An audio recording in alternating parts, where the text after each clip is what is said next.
Oi, pessoal, tudo bom? Eu sou José Carlos Pinto, professor titular do Programa de Engenharia Química da COP, da Universidade Federal do Rio de Janeiro, falando com vocês aqui no canal, falando com ciência, sobre aspectos do dia a dia da pesquisa que se faz nos institutos de pesquisa e nas universidades brasileiras.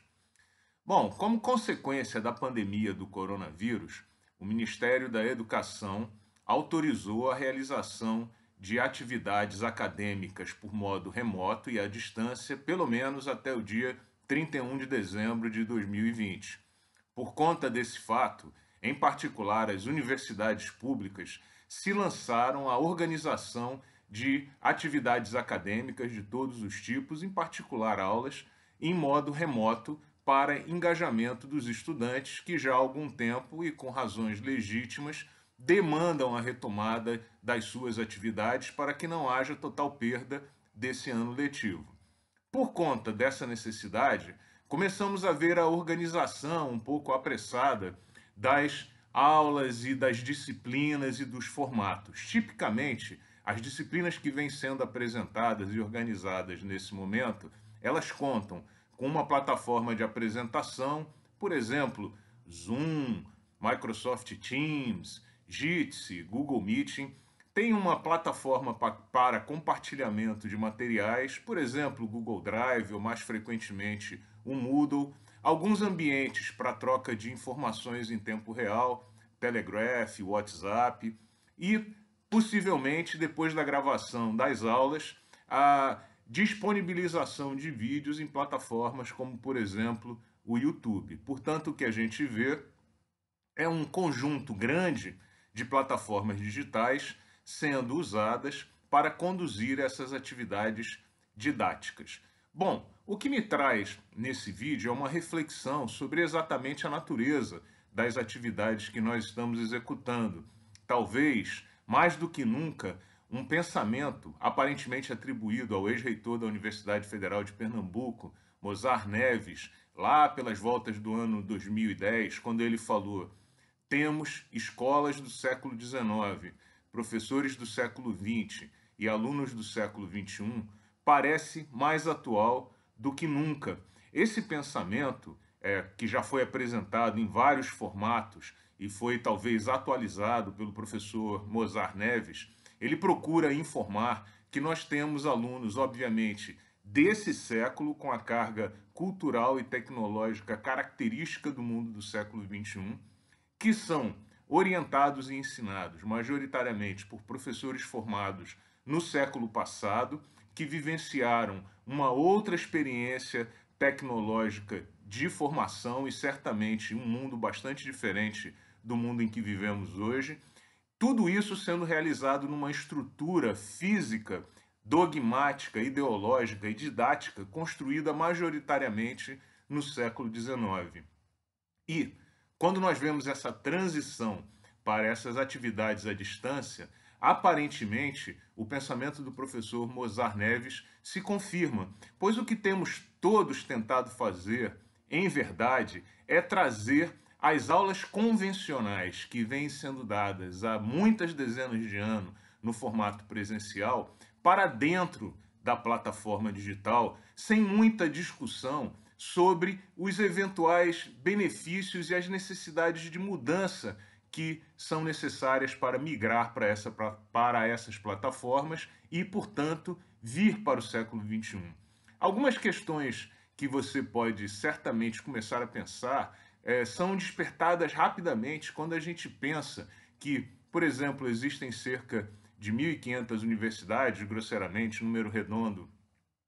no Brasil. Se cada uma delas oferecer um curso de cálculo para cerca de 20 alunos, nós teremos cerca de 30 mil alunos fazendo cursos de cálculo em 1.500 salas de aula, por exemplo. Se todos usarem exatamente o mesmo tipo de metodologia, nós teremos ao final do período 1.500 cursos de cálculo gravados e disponibilizados na internet. Para a gente não falar nos outros tantos milhares que já estão disponíveis exatamente nesse momento. Portanto, é legítimo perguntar: de fato nós precisamos dar essas aulas nesse formato? no formato em que era necessário, no mundo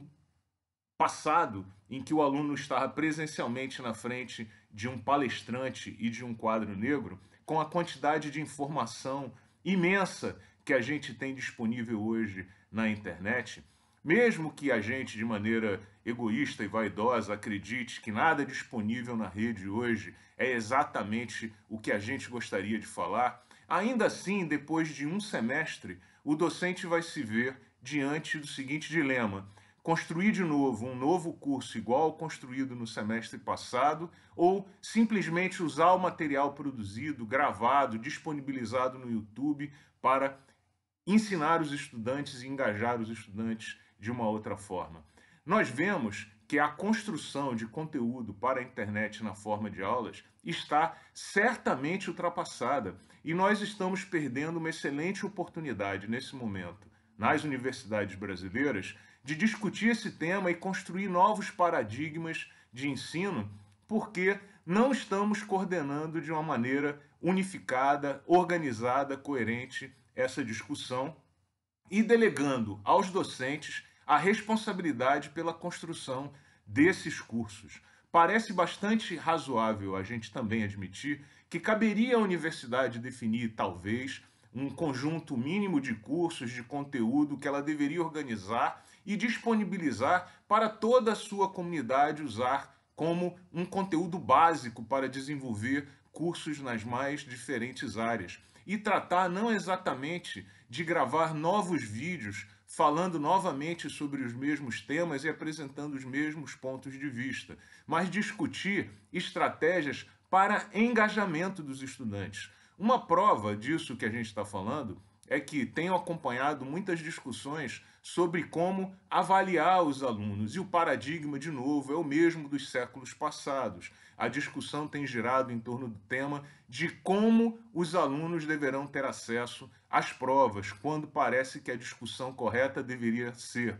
como criar novos paradigmas de avaliação e como garantir não exatamente que o aluno esteja presente numa aula e faça uma prova, mas que ele leia o conteúdo disponibilizado hoje na internet, que é vastíssimo, e a gente garantir que ele compreenda o que ele leu, viu, assistiu e ouviu de outros profissionais que eventualmente não são exatamente o professor da disciplina naquela universidade. A impressão que me dá, acompanhando as discussões e as transformações motivadas pelo coronavírus, é que a universidade brasileira está tentando trazer a escola do século XIX para dentro da plataforma do século XXI. Nós vamos perder uma oportunidade de fazer uma excelente discussão. Talvez o papel do professor não seja mais exatamente ser o palestrante que discorre sobre um tema, mas um tutor que ajuda o estudante a navegar pela internet e construir e descobrir as suas necessidades, descobrir as suas dificuldades e as perguntas que ele quer fazer. Eu acho que a Universidade Brasileira, o Ministério da Educação, as associações de classe, como por exemplo as associações brasileiras de engenharia X, Y, de psicologia, de medicina, deveriam discutir esse tema. Está na hora da gente mudar o paradigma da educação superior e fundamental no Brasil. O momento é apropriado para fazer essa discussão. Não cabe trazer o mundo do século XIX para a plataforma do século XXI. É preciso criar a educação do século XXI e é preciso que a gente discuta isso de forma coordenada e não delegando a cada um uma decisão sobre como conduzir seu curso e sua atividade particular. Essa decisão pode ser conveniente eventualmente para o indivíduo, mas certamente não será conveniente para os alunos do século XXI. Um grande abraço e até o próximo vídeo.